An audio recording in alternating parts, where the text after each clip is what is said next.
Bienvenue sur Africa 24 dans cette nouvelle édition du 12-15. Voici les titres de l'actualité. La République démocratique du Congo est toujours divisée sur le report de la prochaine élection présidentielle. Une délégation du Conseil de sécurité de l'ONU reçue samedi 12 novembre par le président Joseph Kabila appelle à un processus plus inclusif pour une transition pacifique.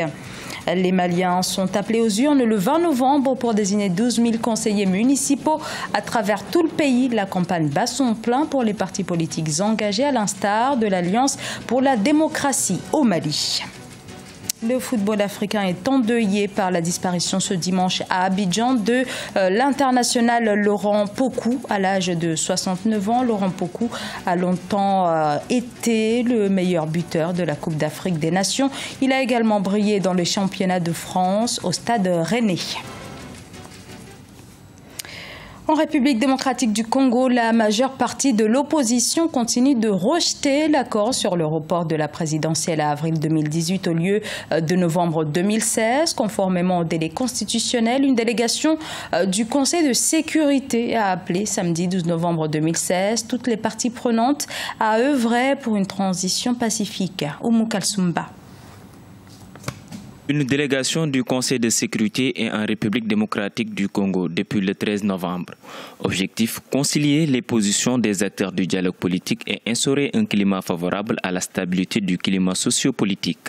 Car, depuis janvier 2015, l'opposition et les mouvements citoyens congolais ont multiplié les manifestations contre le président Joseph Kabila pour exiger son départ à la fin de son mandat constitutionnel le 20 décembre 2016. Le président de la République a dévoilé son plan machiavélique devant les membres du Conseil de sécurité des Nations Unies, à savoir celui de vouloir modifier la Constitution pour rester président à vie. Et en comparant même, en citant les pays voisins qui ont violé leur Constitution, donc lui il veut montrer, et cela ne faciliterait jamais les choses. Je pense que ça viendra encore motiver les jeunes de la Lucha, Philippi, de la société civile, du rassemblement et de toute personne qui pense que seule la démocratie est le chemin que nous devons emprunter pour développer notre pays. Les membres du Conseil de sécurité de l'ONU ont rencontré plusieurs acteurs de la société congolaise à Kinshasa.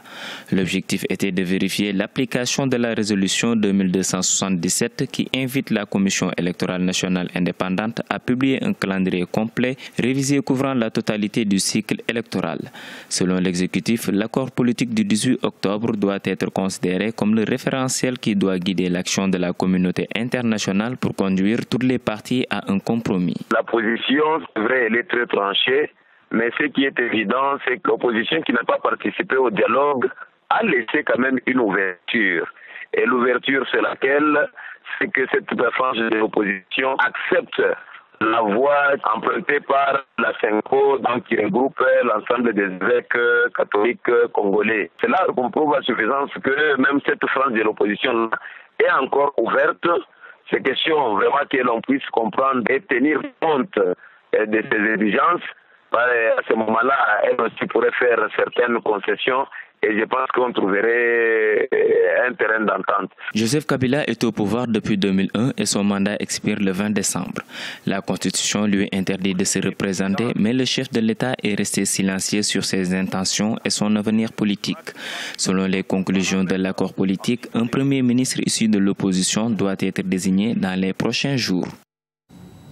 La République démocratique du Congo s'achemine vers cette transition. La démission du Premier ministre Augustin Matata Ponyo a été annoncée il y a quelques heures. Une démission qui intervient selon Augustin Matata Ponyo pour permettre la nomination d'un nouveau chef du gouvernement parmi les leaders de l'opposition, signataire de l'accord politique ouvrant la voie au report de l'élection présidentielle à 2018. Le nom de son successeur devrait être annoncé ce lundi 14 octobre. Les élections locales ont été fixées au 20 novembre 2016 au Mali, soit 2 ans après la date initialement prévue. Sur place, la campagne se poursuit et c'est notamment le cas pour l'ADEMA, l'Alliance pour la démocratie au Mali, qui a placé des femmes en tête de liste dans 3 des 6 communes de la capitale Bamako. Reportage notre correspondant Mokhtar Bari. Au Mali, l'Alliance pour la démocratie au Mali ADEMA PASJ se lance dans la conquête des 688 communes que compte le pays. Pour les élections du 20 novembre 2016, l'ADEMA présente des listes dans 662 communes sur les 688 communes en jeu. Sur les 6 communes que compte la capitale Bamako, les femmes sont tête de liste dans les communes 3, 4 et 5 à l'image de Katile Adjaratou Sen, tête de liste dans la commune 5 et ancienne conseillère municipale qui espère cette fois apporter son expérience de femme leader d'associations et d'ONG à sa commune. Nous avons rencontré des cadres qui sont vraiment intéressés, préoccupés par la commune, mais qui ne savent pas par où commencer. On dirait que la porte, en tout cas, ils se sont dit que la porte leur est fermée. Ce n'est pas que les cadres. Les femmes que nous avons rencontrées aussi, c'est le même slogan. Les jeunes aussi, c'est la même chose. Et toute la couche de la population. Je crois aussi qu'on a dû leur faire comprendre que la mairie, la commune, c'est pour eux. Ce n'est pas pour les élus. Et on leur a promis aussi vraiment qu'ils fassent le contrôle citoyen sur nous. Parce qu'une fois que nous sommes élus, nous sommes abandonnés à nous-mêmes. Et je crois que le message a passé. Le critère genre est une réalité au parti de l'abeille. Le code électoral exige au moins 30% d'hommes ou de femmes sur toutes les listes faute de sanctions qui vont jusqu'à l'annulation des listes. Et le chef de l'État Ibrahim Boubacar Keïta, qui salue surtout la participation des femmes, a octroyé une aide substantielle de 300 millions de francs CFA à toutes les femmes candidates aux élections municipales.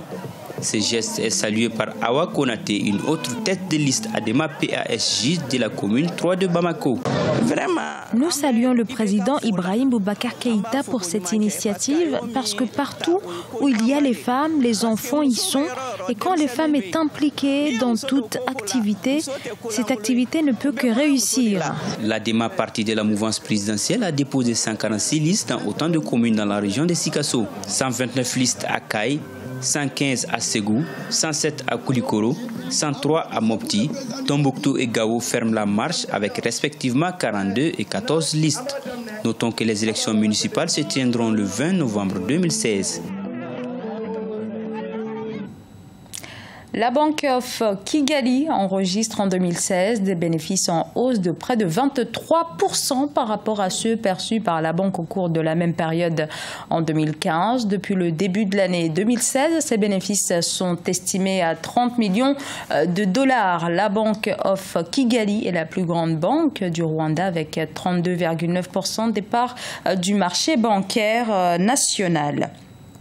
Les Aigles du Mali ont reçu ce samedi 12 novembre le Gabon, un match comptant pour la deuxième journée du groupe C des éliminatoires du Mondial 2018 qui se déroulera en Russie. Les deux équipes se sont quittées sur un match nul. Reportage de notre correspondant au Mali, Mokhtar Bari. Au Mali, les éliminatoires de la Coupe du Monde Zone Afrique a opposé l'équipe nationale à leurs homologues du Gabon. Après une première journée ratée face à la Côte d'Ivoire, les Aigles du Mali ambitionnaient de se relancer dans ce groupe C. Au stade du 26 mars de Bamako à 18h30 GMT, l'arbitre tchadien Dambélé Djibrine donne le coup d'envoi. Les Maliens entrent dans le jeu sans round d'observation. Face à la domination malienne, les coéquipiers d'Aubameyang procèdent par des contres. Les deux équipes regagnent les vestiaires par le score de 0 but partout. Au premier, le spectacle était très bien. Les personnes qui sont venues pour regarder le match, je pense qu'ils ont resté très satisfaits. Deuxième, quand je parle de mon équipe, je suis très content avec la performance de mon équipe. On a resté ensemble, on a fait un jeu tactiquement perfect. Seulement, nous a manqué un petit peu de vitesse dans la transition défense-attaque. En deuxième mi-temps, l'entrée d'Axel Meye-Medong côté gabonais, de Sambou Yatabaré et de Sambasso côté malien durcit le jeu. On assiste à une seconde mi-temps terne avec de moins en moins de prises de risques. Les quelques rares occasions n'inquiètent pas les portiers qui ont passé un match paisible. Le Gabon force le Mali au partage de points. Sur deux matchs de qualification dans ce niveau, je dis qu'il nous manque encore quelque chose pour avoir cette expérience de maturité, des matchs de ce niveau-là pour basculer de l'autre côté. On l'a vu ce soir, j'en ai parlé, si on avait marqué, je pense que le match aurait eu un autre visage. Dans un potentiel d'ensemble, je veux dire, qui est ce qu'il est à l'heure actuelle. On sait bien que cette équipe-là, actuellement, elle est rajeunie par les circonstances. Et ces circonstances-là, il faut en tenir compte. Aujourd'hui, il ne faut pas ça. Ok, on a de la réserve et de la relève, mais ce n'est pas comme ça du jour au lendemain que tout d'un coup, elle se traduit au niveau où nous sommes actuellement d'une compétition de Coupe du Monde. En 2 journées, Le Mali n'arrive toujours pas à évoluer avec une équipe type du fait des nombreuses blessures de certains cadres. Dans cette même poule, la Côte d'Ivoire et le Maroc ont aussi fait un nul de 0 but partout. Au classement, la Côte d'Ivoire prend la tête avec 4 points, le Gabon et le Maroc 2 points sans le moindre but marqué, tandis que le Mali se pointe à la 4e position avec 1 point. Le footballeur Laurent Pokou est décédé ce dimanche 13 novembre à Abidjan des suites d'une longue maladie. L'ancien attaquant international était considéré comme l'un des meilleurs joueurs de l'histoire du football du continent africain. Laurent Pokou a longtemps détenu le record des buts marqués notamment lors de la Coupe d'Afrique des Nations. Laurent Pokou avait 69 ans. Les réactions se succèdent depuis l'annonce de son décès, à l'exemple de celle de Sidi Napon, ancien entraîneur des étalons du Burkina Faso. Ce sont les premiers Africains qui ont montré leur talent, qui ont montré le football africain au niveau de l'Europe. Et on ne peut pas oublier aussi le talent qu'il a eu au niveau de la Coupe d'Afrique, où il a mis son empreinte avec la réalisation que tout le monde fait. À une CAN, il est toujours le meilleur buteur de la CAN jusqu'à présent. Donc c'est un homme vraiment d'honneur, un homme qui droit, vraiment qui a beaucoup fait pour le football africain. Et en fin de compte, il était aussi au service de la CAF pour la formation des entraîneurs. Donc c'est que son départ va nous faire beaucoup de mal, car c'est un homme de principe et vraiment, ça fait vraiment très très mal de voir une star partir de la sorte.